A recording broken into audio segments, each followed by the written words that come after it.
एक बार फिर आपका बहुत बहुत स्वागत है। शाम के 6 बज चुके हैं और अब बारी है ओपिनियन पोल के उस आंकड़े की जिस पर सबकी निगाहें हैं।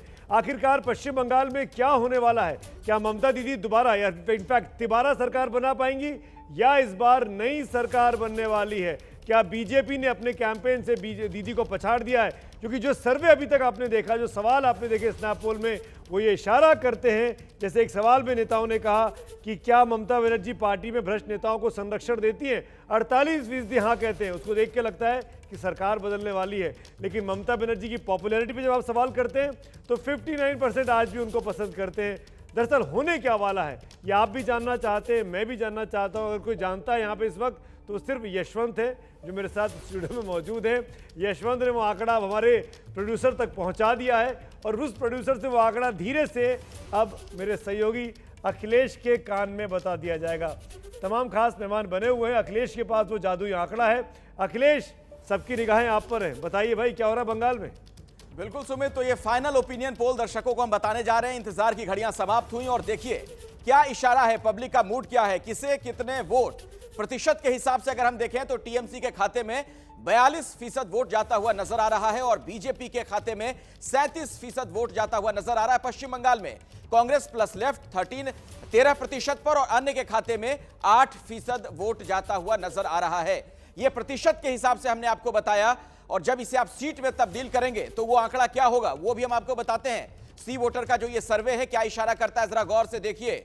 टीएमसी के खाते में 152 से 168 सीटें, जबकि बीजेपी के खाते में 104 से 120 सीटें जाती हुई नजर आ रही हैं और कांग्रेस प्लस लेफ्ट की बात की जाए तो 18 से 26 और अन्य के खाते में 0 से 2। तो ये तो संख्या के लिहाज से आपके सामने ये आंकड़ा है। पश्चिम बंगाल का फाइनल ओपिनियन पोल आपके सामने है।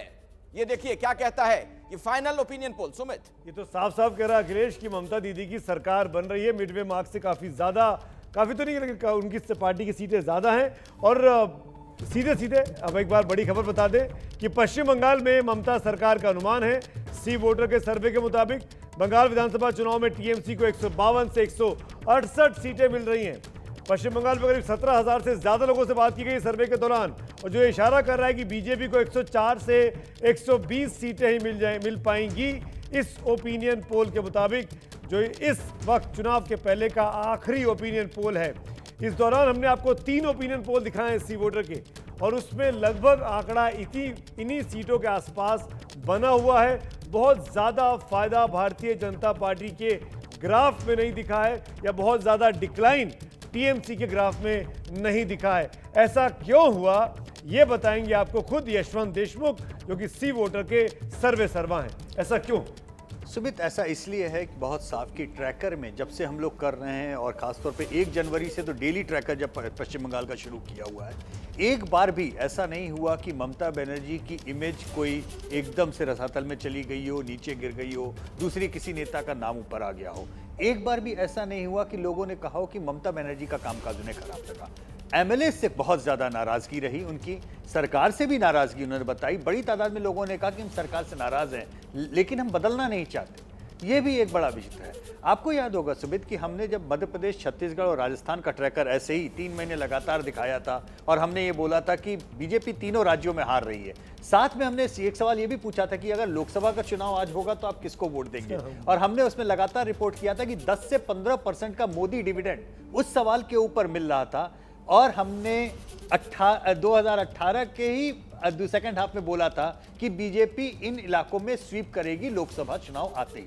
ठीक वही आकलन मैं अपने दर्शकों को यहां पे बताना चाहूंगा कि जब हम दर्शकों से ये अपने रिस्पोंडेंट्स को पूछते हैं कि लोकसभा चुनाव होगा तो आप किसको वोट देंगे, तकरीबन 10 से 15% का मोदी डिविडेंड वहां दिखता है। यानी अगर आज लोकसभा चुनाव होते हैं पश्चिम बंगाल में सुमित, तो बीजेपी में बिना किसी संकोच से कह सकता हूं कम से कम 35, 36, 42 में से लोकसभा सीट जीत के आने की स्थिति में 18 से दुगना, बिल्कुल 18 से बिल्कुल डबल होने वाली है। तो इसलिए विधानसभा और लोकसभा का ये जो स्प्लिट है, ये जनता का बहुत राज्य दर राज्य अब क्लियर होता है। एक काउंटर क्वेश्चन मैं आता हूं अभिज्ञान आपके पास। क्या बीजेपी ये चुनाव इसीलिए इतनी ताकत से लड़ रही है कि 2024 में जो खामी उसको उत्तर भारत से होने वाली है, जहां पर वो पीक पर है, वो भरपाई कर सके। मेरे ख्याल से बीजेपी बहुत सारे ग्रीनफील्ड स्टेट्स में पूरी ताकत झोंक रही है। यहाँ पे अभी 8 फेज का मतदान है। देखिए अभी एग्जिट पोल में हम लोग को क्लियर आंकड़े आएंगे, लेकिन हम लोग आज की तारीख के आंकड़े ट्रैक करके बता रहे हैं कि ममता बनर्जी आगे है। लेकिन पश्चिम बंगाल, तेलंगाना और ध्यान से सुनिएगा, तमिलनाडु, ये 3 ग्रीनफील्ड स्टेट होने वाले हैं एनडीए के लिए 2024 के चुनाव के लिए। और मेरा बहुत स्पष्ट मानना है, प्रधानमंत्री जो ये मेहनत कर रहे हैं, ठीक है, वो उनकी पार्टी और सब लोग कहेंगे कि हम तो चुनाव सरकार बनाने के लिए कर रहे हैं, लेकिन ये लोग बहुत दूर की लंबी गोटी खेलने वाले नेता हैं। ये लड़ाई की आगाज ये 2024 का है, ये 2021 के ऊपर फोकस 2021 नहीं 2024 पर फोकस है। एक क्विक रिएक्शन जमीन से मनोज्ञा का लेता हूं। मनोज्ञा, सुना आपने बहुत अच्छे से यशवंत देशमुख को, और बीजेपी की पूरी स्ट्रेटेजी 24 में अपनी मौजूदगी को और मजबूत करने की है। पश्चिम बंगाल में अभी जो मिल रहा है विधानसभा में, वो एक डिविडेंड के तौर पर पार्टी देख रही है, रादर देन की सरकार बने या ना बने।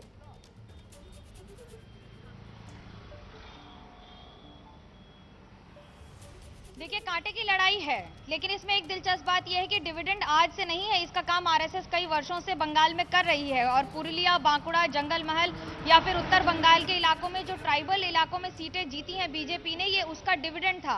पार्टी ये बखूबी जानती थी कि हम वाम मोर्चा को नहीं हटा सकते हैं, इसलिए टीएमसी के वाया आना ज्यादा आसान होगा। और वाम मोर्चा अब जानती है कि अभी राम पौरे बाम, इसका मतलब है अभी आप पहले राम का चांस दे दीजिए, उसके बाद वाम।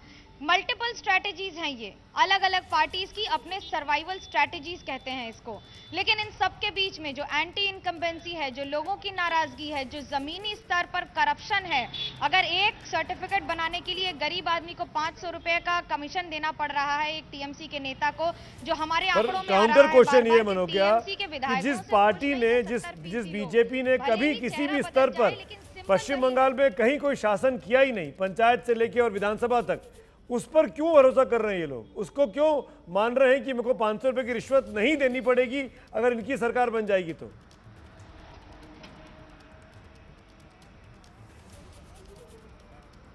उसका जवाब भी हमारे सर्वे में है। 15% डिविडेंड, नरेंद्र मोदी का चेहरा। जो 2018 का त्रिपुरा का चुनाव था, वो पहली बार भारत के इतिहास में हुआ था जब 60 सीटों में 40 से 45 के बीच की सीटें वाम मोर्चा को हराकर बीजेपी ने पहली बार लेफ्ट टू राइट स्विंग किया था। यहां बंगाल में लेफ्ट टू राइट स्विंग नहीं है, लेफ्ट टू राइट स्विंग हो चुका है दीदी के सत्ता में आने से। लेकिन ध्रुवीकरण को आप हमेशा के लिए अलग नहीं कर सकते। 2019 में अगर जय श्री राम फैक्टर था, तो इस बार भी जो बॉर्डरिंग डिस्ट्रिक्ट्स हैं या फिर बंगाल के बाकी डिस्ट्रिक्ट्स हैं, उनमें इनको अलग करना मुश्किल होगा। डेवलपमेंट, विकास एक बात है, लेकिन गैस में दाम में लगी आग भी उतनी ही महत्वपूर्ण बात है। भले ही गैस उज्ज्वला योजना के तहत फ्री मिल रही हो, लेकिन 800 रुपए जब जनता अपनी पॉकेट से दे रही है और पेट्रोल का दाम अपनी पॉकेट से भर रही है, तो उसकी जेब जा रही है मिडिल क्लास की। तो एक और जो तोलाबाजी का आरोप है, तो वहीं दूसरी ओर बतौलाबाजी का भी आरोप है। बंगाल की जनता ने अभी पिछले 5 दशकों में कभी भी हंग असेंबली नहीं दी है, और मैं पूरी तरह से निश्चित हूं कि इस बार भी फैसला एक तरफा ही होगा। हाँ, सी वोटर का सर्वे भी एक तरफा है, बस आपकी तरफ से उल्टा है। जो आप कह रही थी उससे उल्टा है, लेकिन है बड़ा क्लियर कि 160 के आसपास जो है वो टीएमसी जा सकती है। अतुल कुमार अंजान साहब जुड़े हुए हैं, सुकांत मजुमदार साहब जुड़े हुए हैं। मैं आप दोनों के पास आता हूँ, दोनों वरिष्ठों के पास। एक बार पंकज झा से बात कर लूँ, फिर हम इस चर्चा को आगे बढ़ाएंगे। पंकज, आपका सर्वे और सी वोटर का सर्वे थोड़ा सा क्या काफी अलग दिखाई देता है। आप बीजेपी को आगे कर रहे थे, सीटें बदल गई है, आंकड़ा बदल गया है। जी सुमित, मैंने 2 बातें कही थी कि मैं ये बार बार कह रहा हूं कि अगर बंगाल के चुनाव को देखना हो तो उसके लिए जो विंडो है ना, वो नंदीग्राम के चुनाव को देख लीजिए। वहां अगर वोटिंग हो जाती है तो तस्वीर साफ हो जाती है। वो होता है ना, जो मल्टी फेजेज इलेक्शन होते हैं, तो उसमें तस्वीर पहले से साफ हो जाया करती है। और दूसरा, जो साइलेंट वोटर का जो मन है, जो मैं नहीं पढ़ पाया, उसका एडवांटेज मैंने बीजेपी को दिया। उस हिसाब से ये बातें लगी मुझे। और जसवंत जो कह रहे हैं, वो 2019 में जो अगर आप देख लें लोकसभा चुनाव का जो ट्रेंड है, बाय एंड लार्ज वही, मोटे तौर पर अगर आप कह सकते हैं, तो वही इनके ओपिनियन पोल में भी है। बिल्कुल। अभिज्ञान, योर टेक। हाँ, फटाफट। पहले तो जब तब से लेकर अब तक यशवंत के लिए कंसिस्टेंसी लगातार बनी हुई है, क्योंकि कल आपके ही एक पोल में मैं था और वहां पे पिक्चर रिवर्स होती हुई दिख रही थी जो भाजपा ने किया था। तो इनकी कंसिस्टेंसी बरकरार है। दूसरा बड़ा पॉइंट मैंने पहली बार ऐसे में था और आपसे तभी मैंने कहा था कि 2019, आई रिपीट, 2019 में जो बीजेपी ने परफॉर्म किया उससे उसको ऊपर जाना पड़ेगा, और वो चुनाव था नरेंद्र मोदी का, एक प्राइम मिनिस्टर जो 300 प्लस सीटें ला रहे। आज यशवंत फिर उसी बात को अपनी तरह से दोहरा रहे कि जब लोकसभा होगा तो आप देखिएगा ये आंकड़े दुगने हो सकते हैं। तो पहले दिन ही मैंने आपके पहले पोल में कहा था कि 2019 में मोदी फैक्टर था, और ये लोकल इलेक्शन है जहां पर पर्सनालिटी ओरिएंटेड चेहरा ममता बनर्जी है, जो अब यशवंत के आंकड़ों से बिल्कुल क्लियर है, पर्सनालिटी ओरिएंटेड है, एंटी इनकम्बेंसी एमएलएस पर पड़ रही है, ममता बनर्जी पर नहीं पड़ रही है। और बाकी जो सेंटर से जिसको जुड़ी डिसीजन मेकिंग लगती है, मुझे बहुत साफ नजर आ रहा है, महंगाई हो या इस तरह की, तो उसमें ममता बनर्जी क्लासिकली हिट नहीं हो रही है। ये कई दफे हम देखते हैं ना चुनाव में कि भाई ये तो केंद्र में बीजेपी की गवर्नमेंट है, तो वो एक फैक्टर मैंने बड़े क्लोजली एनालाइज किया, ममता के लिए कहीं ना कहीं क्लिक कर रहा है कि ये सारे जो मसले हैं, पेट्रोल डीजल फ्यूल हाइक ब्ला ब्ला ब्ला, जो कल जो आपके पोलस्टर बता रहे थे, ये सेंटर की तरफ जा रहे हैं। तो इसका एक किस्म का प्रोटेक्शन मेरे हिसाब से ममता बनर्जी खुद को मिल रहा है, जिसकी वजह से उनके ऊपर मुझे ऐसा लगता है जितनी एंटी इनकम्बेंसी का असर आना चाहिए था उनके खुद के ऊपर उतना नहीं आ रहा। उन्होंने बहुत बड़ा सेवियर है और इसके लिए। बीजेपी के उससे जो लीफ बुक्स जो निकाल लिया प्रशांत किशन, जो 60 लोगों के टिकट कटे हैं, 60-65 लोग, वो बचा सकते वो मुझे लगता है कि सीधे सीधे वो बीजेपी की प्लेबुक से निकला हुआ है, जो गुजरात का उनका मॉडल रहा है कि भाई एंटी इनकम्बेंसी लोकल लेवल पे एमएलए बदल दो, और पॉपुलर चेहरा जो ऊपर नरेंद्र मोदी का मुख्यमंत्री के तौर पे गुजरात में था उसके ऊपर खेल जाओ, और सेंटर के डिसीजन अतुल कुमार अंजान साहब और सुकांत मजूमदार जी, मैं अब आपके पास आना चाहता हूं। इसके पहले की जिसका जिक्र अभी अभिज्ञान कर रहे थे कि सी वोटर बड़ा कंसिस्टेंट रहा, हम वो कंपैरिजन भी दिखाएंगे कि जनवरी, फरवरी और मार्च इन 3 महीनों में कैसे ट्रैक किया हम लोगों ने बंगाल की जनता का मूड। लेकिन अतुल कुमार अंजान साहब, ये बात बड़ी दिलचस्प है कि इतना कुछ होने के बावजूद भी ममता बनर्जी अपनी सरकार को बचा लेने में कामयाबी के तौर पर देखती हैं। अगर 1% भी आप इस बात से सहमत हैं तो आपको क्या लगता है कि ये मैंडेट ममता के फेवर में है या नरेंद्र मोदी के खिलाफ में है?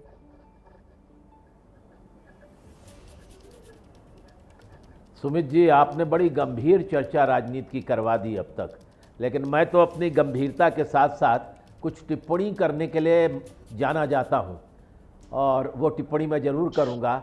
मैं अपने छोटे भाई अनुज जो यशवंत देशमुख को मैं देख रहा हूं कि ये भी काफ़ी जो है धीरे धीरे प्रगाढ़ रूप से मजबूत होते जा रहे हैं, परिपक्वता की ओर जा रहे हैं, और इन्होंने अपनी प्रतिबद्धता को कुछ निष्पक्षता में बदलने का प्रयास किया है, क्योंकि इनके पहले के भी जो कार्यक्रम होते थे वो निष्पक्षता के आगे प्रश्न चिन्ह लगा देते थे। अब ये कुछ कह रहे हैं, लेकिन मैं जानता हूं इसमें आपने एक चर्चा नहीं की सुमित भाई। वो सुमित भाई चर्चा ये है कि आज सारे अखबारों में हमारे महामंडलेश्वर और आदि शंकराचार्य के भी महान गुरु अमित शाह का है कि वो 200 सीटों से पार जाएंगे, और सीट जो कौम है यशवंत देशमुख का फैसला वो बता रहा है कि बिल्कुल उल्टी है। मैं समझता हूं कि ये फैसला तमिलनाडु में, पौडीचेरी में, केरला में और बंगाल में, ये चारों जगहों पर बीजेपी का सफाया होगा,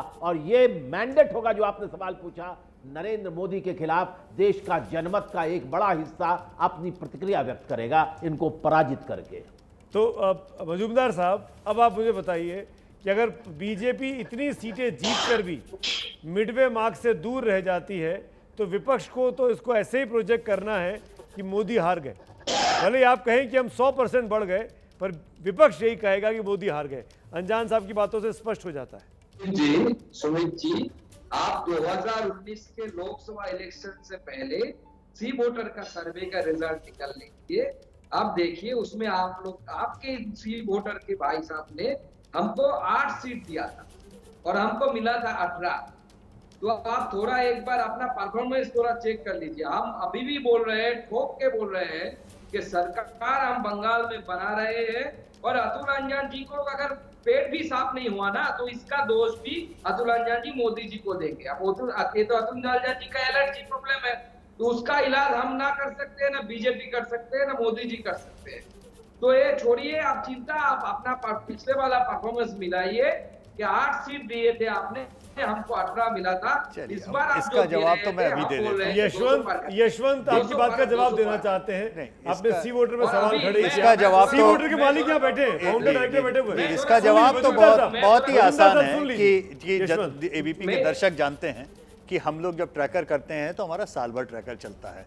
उस ट्रैकर में 8 सीट वाला आप उठा करके बोलेंगे तो वो वाला नहीं बोल रहे हैं जहां पे हमने बोला था कि बीजेपी को 18 सीट मिलेगी, वो वाला आंकड़ा आप नहीं बोलेंगे। जब हम पश्चिम बंगाल के ऊपर आते हैं तो आप मध्य प्रदेश, छत्तीसगढ़ और राजस्थान के वो सर्वे भूल जाते हैं जहां पे लगातार हमने कहा था कि बीजेपी बुरी तरह हार रही है, लेकिन 6 महीने बाद लोकसभा चुनाव में बीजेपी इन सारे इलाकों में दोबारा स्वीप करेगी। तो देखिए, ये अपने हिसाब से हलवा हलवा गप और कड़वा कड़वा तू, इसके लिए जो नेता हैं, राजनेता हैं, उनका काम यह है। हमारा काम केवल आंकड़े जो आ रहे हैं आज की तारीख में वो बताना है, और आज की तारीख में जो आंकड़े हैं हमने वो बताएं। अब अतुल कुमार अंजान जी जो हैं वो मुझे आज से नहीं जानते हैं, बचपन से जानते हैं, लखनऊ के दिनों से जानते हैं, और मेरी प्रतिबद्धता पूरी तरह केवल और केवल अतुल कुमार अंजान के साथ में है और किसी के साथ में नहीं है। ये बात वो भी अच्छे से जानते हैं। बाकी उनकी बातें सराखों पर।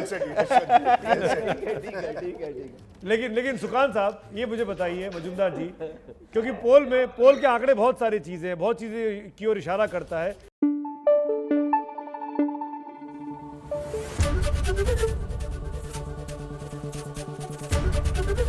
एबीपी न्यूज आपको रखे आगे।